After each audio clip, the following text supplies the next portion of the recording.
106,000 miles on this engine, and I tore it down. Now this thing lived its life 8,000 to 10,000 mile engine oil change intervals. I've got the Carfax right here to prove just that. I know a lot of people are saying, hey, 4,000 to 5,000 miles is the max you want to go on your engine oil changes. And yes, I am one of those.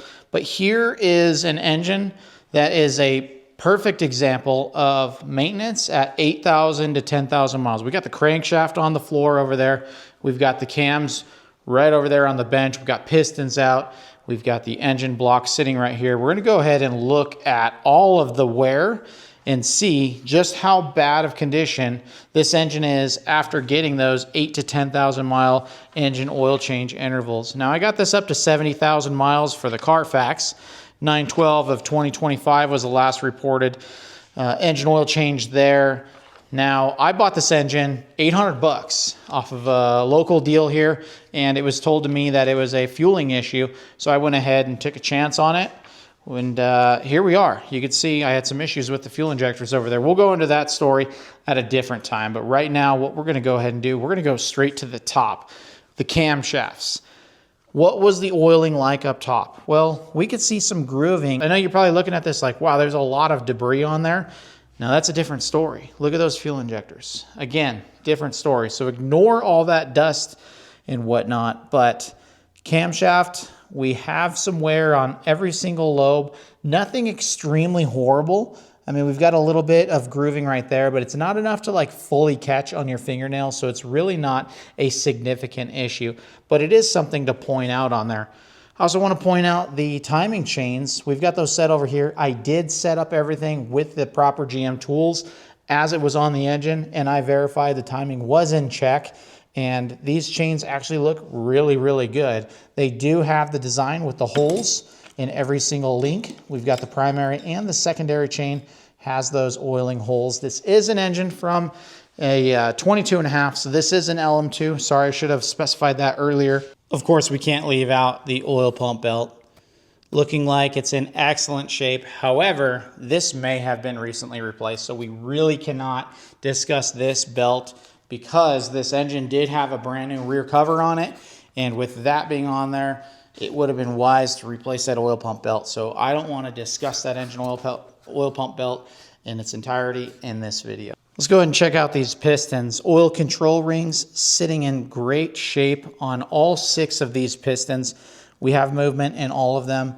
Number 1 and number 2 piston rings sitting really good on most of these pistons. This one right here, this cylinder was having a little bit of trouble, as we can see, but I don't believe that has anything to do with the 8,000 to 10,000 mile oil change intervals. So we're not going to discuss that too deeply in this video. All the wrist pins, everything seems to have some good movement in there. Looking at the top of the connecting rod bearings, all of them look like this. Now, this might first concern you when you first see it, but let me tell you, this is 100% normal, and it's actually not that much wear. What we're looking for is any kind of grooving in there or anything nasty, and we've got none of that on any of these.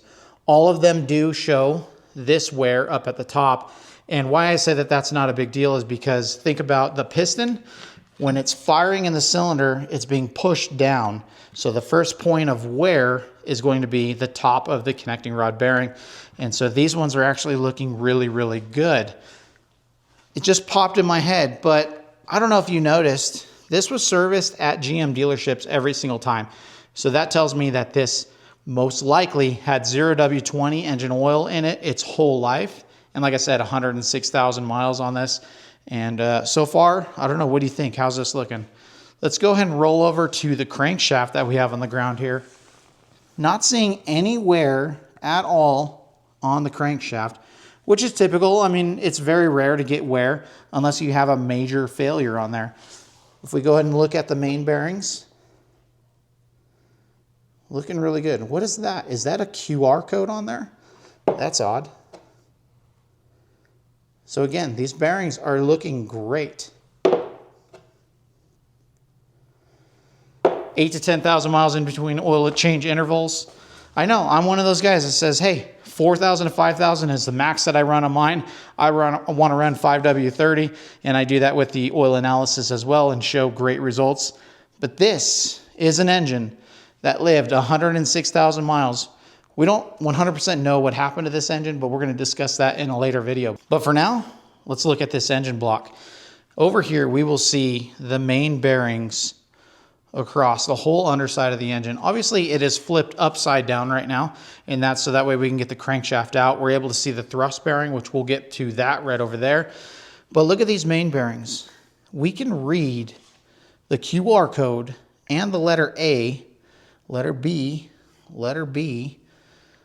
Look at that. Isn't that crazy that we can see all of the new markings on these bearings? That is absolutely amazing. So for those of you guys out there that are like, I follow what my dash tells me, my owner's manual, and that's the only way I'm doing my engine oil changes, this is one of those engines that shows you that you can definitely do that. You can get away with that. And those of us like me that like 4,000 to 5,000 mile oil change intervals, we may be wasting our money and we may not need to do all those extra oil changes. So how about those thrust bearings? These 3.0 Duramax diesels are well known for the thrust bearings.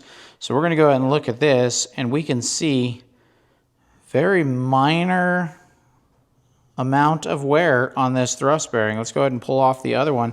Take a closer look at that one. We can actually look at it from this way. We don't need to take it off. Look at that. Minimal to no wear on this. That is looking great. So let's go ahead and flip this engine block over, because I know you're dying to see these cylinders, but let me warn you, it's not good.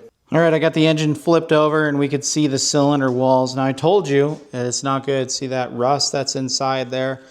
Yeah, that's unrelated to the whole engine oil change intervals, but the cylinder walls, looking for any scoring. Obviously it's not cleaned up very well inside here, and that's just because I'm trying to preserve it for this video, but looking for any kind of wear or heavy scoring or any signs of the 0W20 or these extended oil change intervals. I'm just not seeing anything in that relation. Let's go ahead and spin over here. I know it's tough to see because it's dark, but I'm doing my best to get some light on there for you.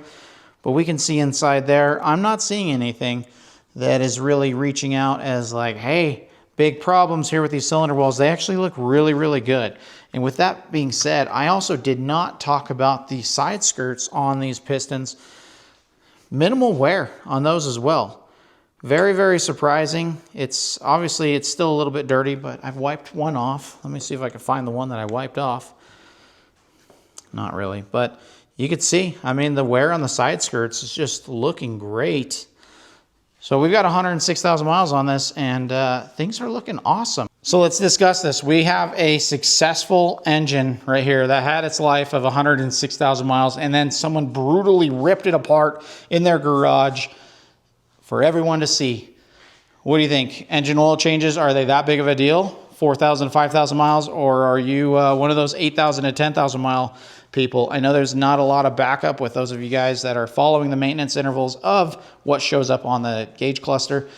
But here you go. This is a successful engine.